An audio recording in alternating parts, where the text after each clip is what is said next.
This morning I formally declared a state of emergency in anticipation of Hurricane Sandy, which is expected to be a severe and a potentially devastating storm. I know, I've lived here all my life too, and everyone's saying, crap, this isn't gonna happen.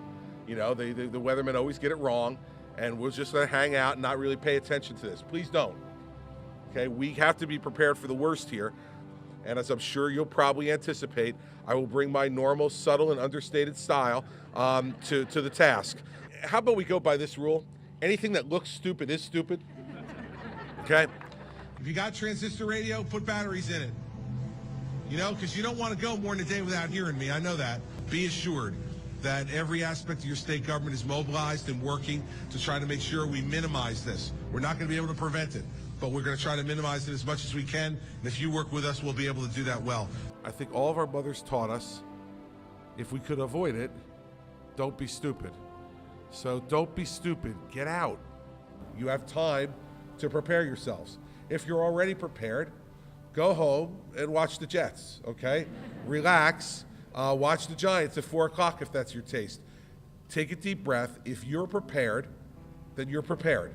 This could be the worst storm in 100 years or even 200 years, but none of you is saying that. Is that just... I think I don't know. I think people are tired of hearing that stuff. I hate these references to... Seems to me like I've now gone through 300-year storms in 3 years. So it's starting to sound like BS to me. I mean, you know, so I don't know how they judge these things. You know, Rick's, you know, being told by the National Weather Service, this is the worst flooding in Sandy Hook since 1903. I don't know. And candidly, I don't care. Those kind of references could be for the history books. What people need to understand is this is bad. The President signed our pre-landfall declaration late last night. And so we now have the ability to access federal funds. I want to thank the President for his swift consideration of our request. Right now, the most important thing is to save lives. We do not want to have significant loss of life in this storm. There is the real chance we could have that if people aren't following instructions. I read some joker in the newspaper this morning saying, you know, I've never run away in his fatigues, saying he's never run away from one of these, he's not going to run away now. Well, you know, you might wind up under it, not running away from it. This is not a time to be a show-off. This is not a time to be stupid. It is chaos along the Jersey Shore. The superstorm battering the barrier islands. Water from the ocean, water from the bays, it is everywhere. This is the storm that we forecasted and then some. To the folks out there who still have power or on TV or listening on radio, is please stay home. We're almost near the end of this now, at least this first phase of the problem. And if you're safe already, you're most likely to continue to stay safe. I know that many people in our state woke up today to absolute devastation.